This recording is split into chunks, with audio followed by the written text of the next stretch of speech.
पता नहीं क्या हो जा रहा, पता ही नहीं लग रहा है।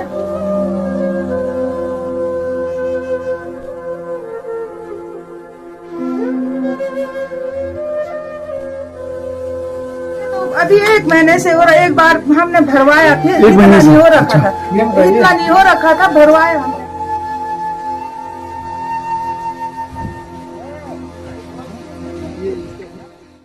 नमस्कार दोस्तों, 5-7 दिनों से जोशी मठ से बेचैन करने वाली तस्वीरें आ रही है। शायद आप भी देख ही रहे होंगे।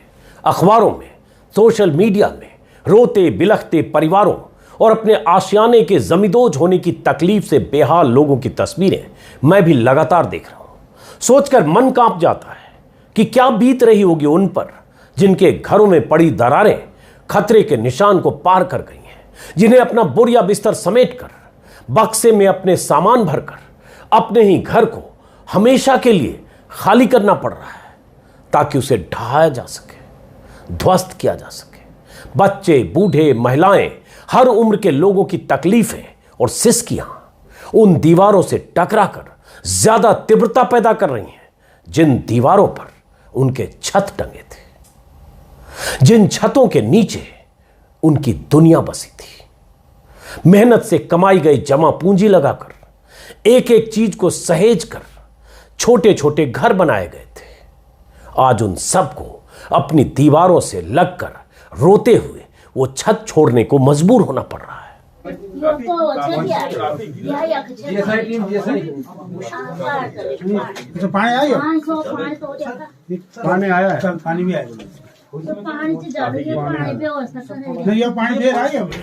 जोशी मठ के जिन घरों में लोग दशकों से रहे, पैदा हुए, पले बढ़े और दरों दीवारों के बीच अपनी यादों को सहेज के रहते रहे, वो घर अब खाली हो रहे हैं, या कहें तो खाली कराए जा रहे हैं।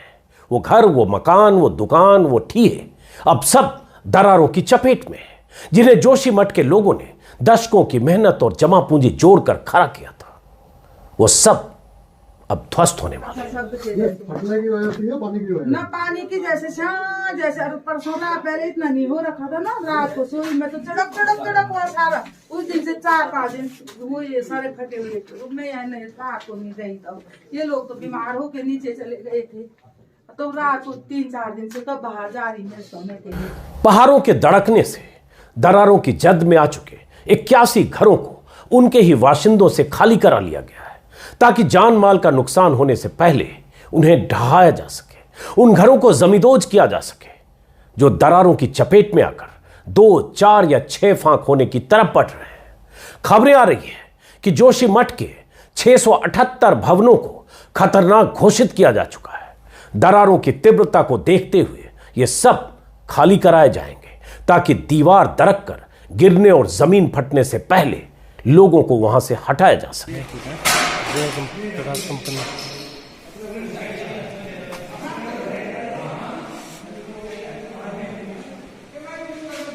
ये पूरा टेढ़ा एनडीआरएफ की टीम जोशी मठ पहुंच चुकी है। खतरे वाले घरों के मालिकों को खाली करने के लिए 3 दिन का नोटिस थमा दिया गया है। जिन घरों को गिराया जाना है उन घरों पर लाल निशान लगाए जा रहे हैं। अभी तक जानकारी के मुताबिक जो आज के अखबारों में मैंने देखा, करीब 75 घरों पर लाल निशान लगाए जा चुके हैं। जिला प्रशासन ने खतरनाक स्थिति में पहुंच चुके घरों के परिवारों को कह दिया है कि अगर खुद खाली नहीं किया तो जबरन खाली कराया जाएगा। मुख्यमंत्री के दौरे हो चुके हैं। कई और नेता मंत्री जोशी मठ यात्रा पर जा रहे हैं या जाने वाले। उत्तराखंड सरकार के अधिकारियों ने जोशी मठ के इन इलाकों का मुआयना करके सरकार को अपनी रिपोर्ट सौंप दी है। सबने मान लिया है कि अब अगर लोगों से घरों को खाली नहीं कराया तो दरकती दीवारों वाले सैकड़ों मकान बहुत जल्द ध्वस्त हो जाएंगे। इस बीच इलाके के लोग लगातार सरकारी परियोजनाओं के विरोध में और मुआवजों की मांग को लेकर धरना प्रदर्शन कर रहे हैं। आज के दिन पर यह सवाल है कि ये शहर रहेगा, अब हम जहाँ खड़े हो गए हैं, ये शहर रहेगा, हमारे घर मकान रहेंगे, हमारी नगरी रहेगी, हमारा जीवन रहेगा, या परियोजना रहेगी, ये दो में से एक है। दोनों एक साथ नहीं रह सकते। लोगों के विरोध प्रदर्शन और आक्रोश के बीच एक सवाल कि विकास के नाम पर बड़ी बड़ी परियोजनाएं कहीं जोशी मठ के धंसने की वजह तो नहीं, इस सवाल का जवाब सरकार को देना है, लेकिन सवाल तो यह भी है कि यह नौबत आई क्यों?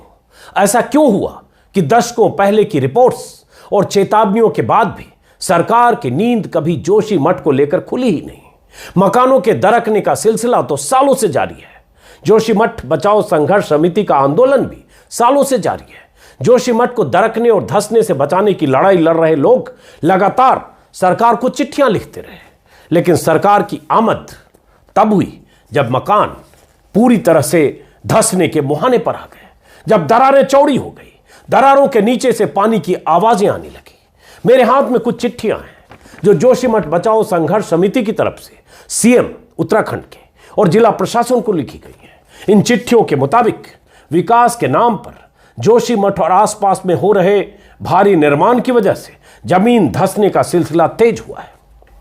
जोशीमठ के पास चट्टानों को तोड़कर बनाए जा रहे बाईपास और एनटीपीसी के सुरंग में हो रहे जल रिसाव को, इस संकट के लिए वहां के लोगों ने, संघर्ष समिति ने जिम्मेदार ठहराया। वैसे जोशीमठ के धंसने की वजहें कुछ और भी हैं जिनका जिक्र हम आगे करेंगे, लेकिन दरारों को लेकर इलाके के लोगों की चिंताएं नवंबर 2021 में बढ़ी थी, जब बहुत से मकानों में दरारें आई थी, मकान टेढ़े होने लगे थे। तब भी सरकार को आगाह किया गया था चिट्ठी लिखकर, लेकिन सरकार के दरवाजों पर ऐसी आवाजें न कारखाने में तूती की आवाज बनकर दम तोड़ती रही। सरकार की नींद तब खुली जब खेतों और मकानों में दरारों की फांक इतनी चौड़ी हो गई कि जान माल के लिए खतरा आखिरी निशान तक पहुंच गया। जोशीमठ धंसने के कगार पर है, इसकी चेतावनी तो 46 साल पहले 1976 में बनी महेश चंद्र मिश्रा की कमेटी ने दी थी। गढ़वाल मंडल के कमिश्नर महेश मिश्रा ने और उनके नेतृत्व में 18 सदस्यों की कमेटी ने करीब 50 साल पहले जो चेतावनी और सुझाव दिए थे, उन्हीं पर अगर अमल किया गया होता तो आज जोशीमठ यूं धंस न रहा होता।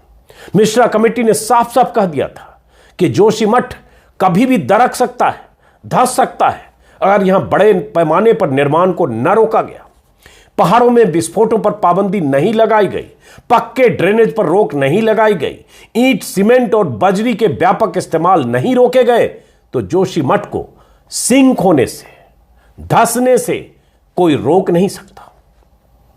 उस कमेटी की सिफारिशों को सरकार ने या सरकारों ने ठंडे बस्ते में डाल दिया। अब जब सैकड़ों मकान धंसने लगे, हाय तौबा मचा, चीख पुकार मची, हंगामा मचा, तब सरकार सचेत हुई।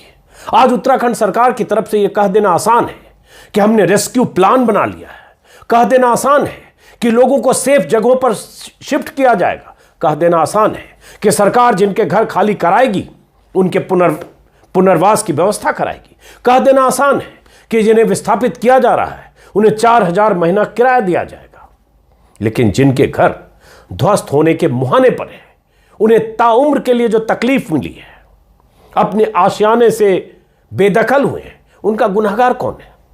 उत्तराखंड के रहने वाले टीवी पत्रकार और कई किताबों के लेखक हृदेश जोशी ने इस मुद्दे पर लगातार लिखा है। जरा सुनिए वो क्या कह रहे हैं, उसके बाद कुछ और बात।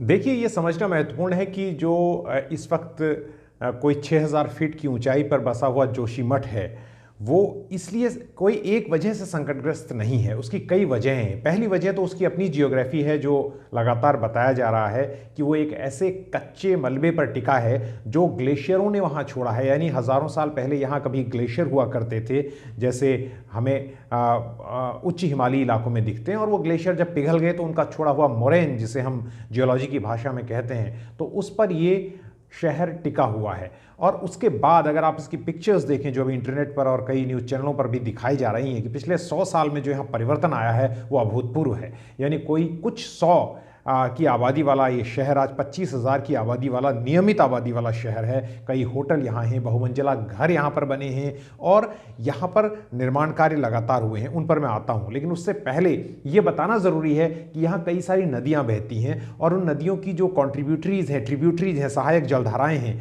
वो पहाड़ों से आती हैं। उन नालों से, जिन नालों से वो आती हैं, उनको उनका ख्याल रखना, उनका ट्रीटमेंट भी ज़रूरी होता है इतने संवेदनशील पैराग्लेशियर इलाके में जो कच्चे मोरेन पर टिका हुआ हो। और इस बारे में कई रिपोर्ट्स भी छपी हैं। 2006 में एक बहुत ही विस्तृत रिपोर्ट इस बारे में छपी थी। एक वहाँ पर नाला है उसको लेकर कि उसकी वजह से कितना नुकसान हो रहा है। लेकिन और भी रिपोर्ट्स आई हैं। 1936 में ही 2 स्विस जियोलॉजिस्ट ये कह चुके थे कि ये बहुत अस्थायी ज़मीन पर है, इस पर बहुत ही सावधानी से काम होना चाहिए। यहाँ पर इसके टिके रहने की बहुत ज़्यादा वक्त तक संभावना नहीं है। और हम ये जानते हैं कि कई हिस्सों में जोशीमठ के कई हिस्से जो हैं 1 सेंटीमीटर प्रति वर्ष या इस तरह की जो भी रेट ऑफ उसका अपना सिंकिंग है उससे वो धंस रहा है। अब हम आते हैं अभी की वर्तमान स्थिति में। वर्तमान स्थिति में क्योंकि 4 प्रमुख जगहों का ये एंट्री पॉइंट है, जिसमें बद्रीनाथ धाम है, हेमकुंड साहिब है, फूलों की घाटी है और उसके अलावा औली का जो विंटर स्पॉट्स है उसका एंट्री पॉइंट होने की वजह से बहुत सारा यहाँ पर रोज़गार आया और बहुत सारी चीज़ें यहाँ पर विकसित हुई, चहल पहल हुई, जिसकी वजह से प्रेशर बढ़ता ही गया। अब सरकार ने जो हाइड्रो पावर है उसको एक्सप्लॉइट करने के लिए बड़े बड़े हाइड्रो पावर डैम यहाँ पर ले आई। 1980 के दौर में एक हाइड्रो पावर डैम आया यहाँ पर, जिसका जो निजी कंपनी जेपी का है, उसको लेकर भी लोगों ने विरोध किया। उस वक्त भी एक साइंटिफिक पेपर जो है डॉक्टर नवीन जुयाल जो जियोलॉजिस्ट हैं उन्होंने लिखा कि इसको नहीं बनाया जाना चाहिए ये, क्योंकि ये काफ़ी ऊंचाई पर ये जगह है जोशीमठ। 25,000 मीटर से 2500 मीटर से ज़्यादा की ऊंचाई की जो जगहें हैं उनको जो है हिम शीत रेखा कहते हैं, विंटर स्नो लाइन जो है, शीत हिम रेखा। तो इसके ऊपर बहुत अनस्टेबल होता है माउंटेन, तो यहाँ पर इस तरह की छेड़छाड़ नहीं की जानी चाहिए। लेकिन उस प्रोजेक्ट को लाने के बाद 2006 में एनटीपीसी का प्रोजेक्ट आ गया, जिसको लेकर अभी इतनी सारा विवाद चल रहा है, तो वो एक और बड़ा संकट खड़ा हो गया। और बाद में जो प्रेशर है, जो एंथ्रोपोजेनिक प्रेशर है, वो तो मानवीय दबाव वो है, वो चलता ही रहा। तो आज उत्तराखंड की हालत ये है कि वहाँ पर जोशीमठ ही नहीं बल्कि जोशीमठ जैसे सैकड़ों गाँव हैं जहाँ पर इस तरह के आपदाग्रस्त है और जो इस तरह का सिंकिंग प्रोन जोन है, आपदा उन्मुख जो इलाका है, तो इसको देखने और समझने की ज़रूरत है।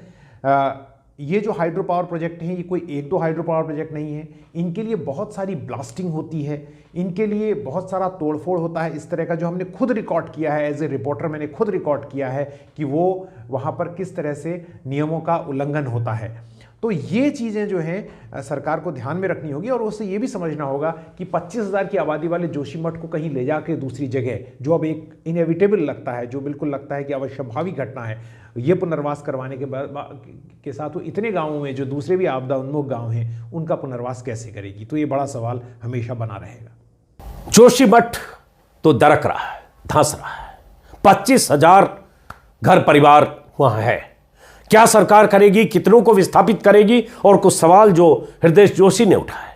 लेकिन बड़े सवाल अभी भी है कि एक जोशीमठ नहीं है। आज ही मैं दैनिक भास्कर में एक रिपोर्ट देख रहा था जिसके मुताबिक जोशीमठ के अलावा 484 गांवों को खतरा है, 397 गांवों को खाली कराना है। और यह मैं भास्कर के मुताबिक आपदा विभाग ने 2013 के बाद एक सर्वे किया था, उसी सर्वे की रिपोर्ट में बताया गया था कि 397 गांव ऐसे हैं जिन्हें तुरंत विस्थापित किया जाना जरूरी है, क्योंकि वहां धसाव हो सकते हैं। और इसकी बहुत सारी वजह है, जिसमें एक बड़ी वजह जंगल का कटना, विस्तार होना, बड़े पैमाने पर निर्माण, बड़े बड़े होटल बन जाना, रिजॉर्ट बन जाना और एकदम अनियंत्रित विकास होना, अनियंत्रित प्राइवेट प्रॉपर्टी का बनना, और लगातार जो जल जंगल जमीन का एक रिश्ता है, एक संतुलन है, पर्यावरण के लिए जो जरूरी संतुलन बनाए रखना है, उस संतुलन का बिगड़ना है। और यह सब तभी मुमकिन है जब सरकार, सिस्टम, कारोबारी, होटल मालिक या ऐसे तमाम लोग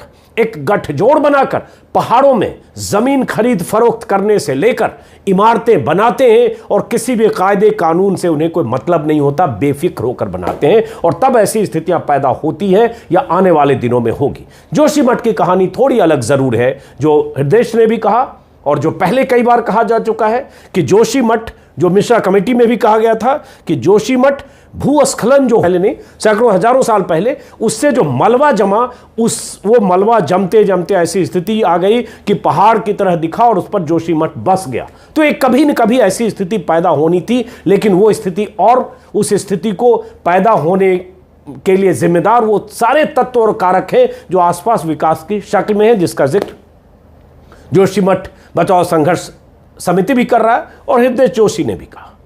तो सवाल पहाड़ को बचाने का भी है और सवाल वहां जो इतने गांव हैं, सैकड़ों गांव, उन गांवों को बचाने का भी है, क्योंकि ऐसी स्थिति जो आज जोशीमठ के साथ है 10 साल बाद, 20 साल बाद, 25 साल बाद, 30 साल बाद सैकड़ों गांवों के साथ सामने होगी।